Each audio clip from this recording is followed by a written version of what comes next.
Phone చేసినా late గా వచ్చుడు, ఒకవేళ అంబులెన్స్ వచ్చినా కూడా ట్రాఫిక్ వల్లనైతే అంబులెన్స్ కు సందేహపోవడం అయితే జరుగుతుంది కదా. సంగారెడ్డి జిల్లాలో కూడా గట్లాంటి సంఘటన చోటు చేసుకున్నదిలా మస్తు దారుణం జరిగింది. అంబులెన్స్ వెళ్ళేందుకైతే అస్సలకే దారి ఇయ్యలేదట.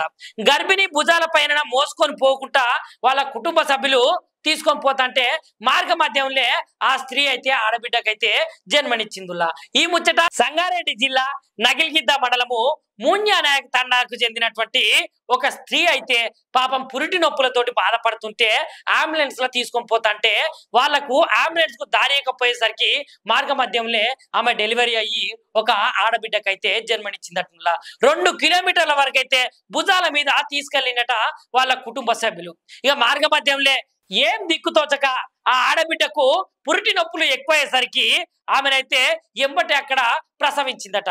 ఇక ఆమెను ఎంబటే అంబులెన్స్ లో తీసుకుపోయి అక్కడ ఉన్నటువంటి ఏరియా హాస్పిటల్ ఏదైతే ఉంటుందో వాళ్ళ కుటుంబ సభ్యులు ఆమె తీసుకుపోయి అయితే అందులో జాయినింగ్ చేసిర్రు. ఆశా వర్కర్లు తమ గ్రామానికి రోడ్డు వేయాలని ఎన్నిసార్లు డిమాండ్లు చేసిన సుతము అధికారులు అయితే అస్సలకే పట్టించుకోలేదట. చూడుర్రి సార్లు, ఇగో ఇట్లాంటి తండాలల్లా పాపం జనాలు చాలా కష్టాలు పడతారు. ఇగో తేలిగరిచో పాము గరిచో లేదంటే నిండు గర్భిణీ స్త్రీలో వాళ్ళు మస్తు కష్టాలు పడతారు కదా, వాళ్ళని కూడా చూసుకొని కొంచెం వర్షాకాలంగా సార్లు రోడ్లు వేపియాల్సిందిగా కోరుకుంటాను సార్లు.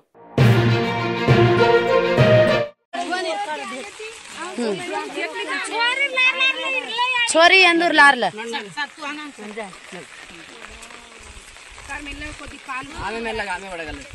నేను పడ్డా సార్ ఒకసారి రండిగా అందరికి తెలుస్తుంది ఈ వీడియో ఏందో. ఇంత పెద్ద వర్షంలా బాలెంత తీసుకొని ఎట్లా వస్తుండో చూడండి. రోడ్ లేదు ఏం లేదు, ఎలక్షన్ చేసేటప్పుడు ఓట్లు కావాలని అడుగు. లైక్ చేయండి, షేర్ చేయండి, సబ్స్క్రైబ్ చేయండి. మరిన్ని వీడియోల కోసం బెల్ సింబల్ పై క్లిక్ చేయండి.